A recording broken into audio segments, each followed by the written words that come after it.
बेटा, थोड़ा-सा पढ़ाई में ध्यान दे दो। वो पड़ोसी के शर्मा जी के बेटे के अव्वल 95% स्कोर हुआ है और आप हो कि कभी 70 के ऊपर जा ही नहीं पाते। आपने ऐसा कंपैरिज़न बार-बार या कभी ना कभी तो ज़रूर सुना होगा। सो स्टॉक मार्केट में भी ऐसे ही कंपैरिज़न्स होते हैं। अब इस कंपैरिज़न्स को स्टॉक मार्केट में एक अच्छा-सा वर्ड दिया गया हुआ है, दैट इज़ बीटा। अब ये जो बीटा का है, इस बीटा को हम लोग अच्छे से हमारी स्टॉक मार्केट में प्रॉफिट करने की स्ट्रेटजी में कन्वर्ट कर सकते हैं। लेकिन सीक्रेट स्ट्रेटजी जानने से पहले हमारे वीडियोस को लाइक, शेयर और सब्सक्राइब करना ना भूलें।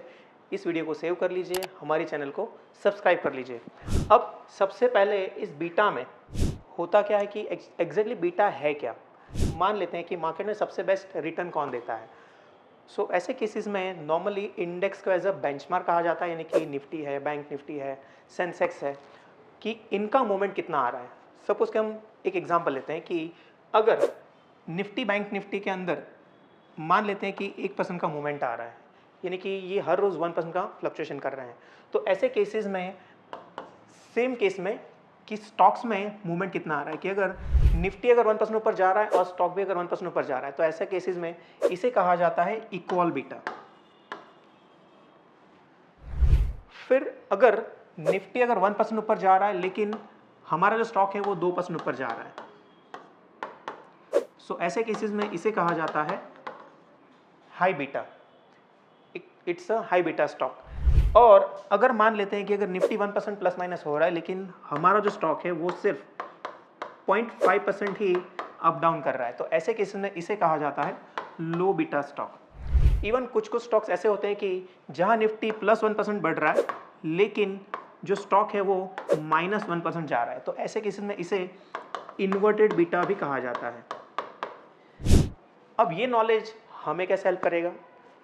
अब थोड़ा सा डिटेल में सोचिए कि अगर हम लोग निफ्टी को प्रिडिक्ट कर पाते हैं, जैसे कि नॉर्मल केस में हम लोग निफ्टी के कॉल पुट में काम करते हैं या बैंक निफ्टी के कॉल पुट्स में काम कर रहे हैं, हम लोग निफ्टी का प्रिडिक्शन करते ही है।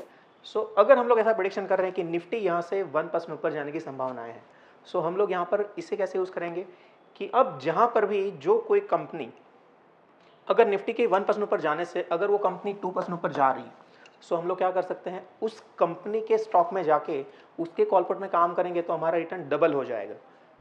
यानी कि रिटर्न्स जो निफ्टी में आ रहा है, तो जो लोग निफ्टी बैंक निफ्टी के फैन हैं, ज़्यादातर लोग निफ्टी से बैंक निफ्टी को प्रीफर ज़्यादा कर रहे होते हैं। वो क्यों? क्योंकि निफ्टी से बैंक निफ्टी का फ्लक्चुएशन ज़्यादा है। तो जो लोग रिस्क टेकर हैं, है ना, तो ऐसे लोग क्या कर सकते हैं कि यहाँ पर निफ्टी के कंपैरिजन में अगर जिसका भी बीटा हाई है, ऐसी कंपनीज में जाके अगर वहाँ पर उसके कॉल पुट में काम करते हैं तो फ्लक्चुएशन ज़्यादा मिल सकते हैं। या इसके बिल्कुल अपोजिट कुछ लोग रिस्क एवर्स होते हैं, कि कम से कम रिस्क लेना चाहते हैं, तो वो लोग अगर ऐसे स्टॉक चुनते हैं कि जहाँ पर बीटा क्या हो रहा है, लो बीटा स्टॉक्स हैं, जैसे कि मान लो कि एनटीपीसी है, एनएचपीसी है, जहाँ पर क्या हो रहा है कि फ्लक्चुएशन थोड़े से कंट्रोल में होते हैं, तो ये क्या है कि यहाँ पर रिटर्न्स कम है लेकिन श्योर होते हैं।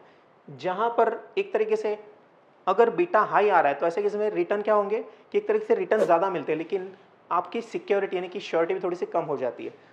अब इस स्ट्रेटेजी के बेस पर हम लोग यहाँ पर क्या कर सकते हैं कि हमारे कुछ स्टॉक्स ढूंढ सकते हैं कि ऐसे कौन से स्टॉक है कि जो हाई बीटा में आ रहा है, ऐसे कौन से स्टॉक्स हैं कि जो लो बीटा में आ रहे हैं। अब हमें ये क्वेश्चन होगा कि ये बीटा वैल्यूज़ हम लोग कहाँ से जानेंगे? अगर हमें पता चल जाए कि कौन से स्टॉक का बीटा कितना है, तो हम लोग उसके बेस पर एक स्ट्रेटेजी तैयार कर सकते हैं। इस वैल्यूज़ को जानने के लिए आपको क्या करना है, एक वेबसाइट पे जाना है जिसका नाम है topstockresearch.com। यहाँ पर जाके हमें प्री स्क्रीन के अंदर इस मेन्यू के अंदर लिखा होगा इंडेक्स वाइज एनालिसिस, यहाँ पर जाके आपको क्लिक करना है।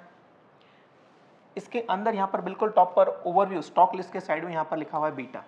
जैसे इस पर हम लोग क्लिक करते हैं तो यहाँ पर आता है list of Nifty 50 stocks with betas.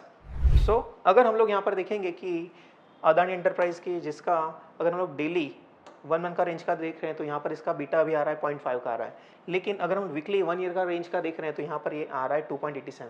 हमें कौन सा यूज़ करना चाहिए?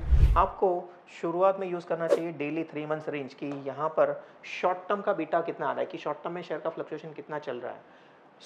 ऐसे केसेस में यहाँ पर जो बीटा वैल्यूज़ आ रही है, इसके बेस पर आपको पहले क्या करना चाहिए, पहले बैक टेस्टिंग कर लीजिए, उसको थोड़ा सा पेपर ट्रेडिंग कीजिए और फिर लाइव मार्केट में आपको अप्लाई करना चाहिए।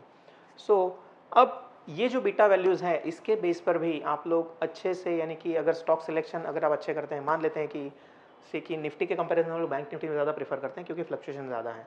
सेम वे जब भी निफ्टी अगर पॉजिटिव रहता है तो बजाज फाइनेंस जो है वो नॉर्मली क्या होता है, पॉजिटिव रहता है। तो हम लोग यहाँ पर क्या करते हैं कि हम लोग बजाज फाइनेंस के कॉल पुट्स में ज़्यादा काम कर लेते हैं। इसी तरीके के क्या होते हैं स्टॉक सिलेक्शन, अगर ऐसी कुछ स्ट्रेटजीज अप्लाई की जाती है तो स्टॉक सिलेक्शन आपका थोड़ा सा अच्छा हो जाता है। इसी तरह के और मज़ेदार कॉन्सेप्ट्स के लिए हमें सब्सक्राइब करना ना भूलें। अगर आप भी प्रॉफिट के फ़ैन हैं सो हमें कमेंट में फ़ैन ऑफ प्रॉफिट कमेंट करना ना भूलें। और thanks for watching, keep profiting.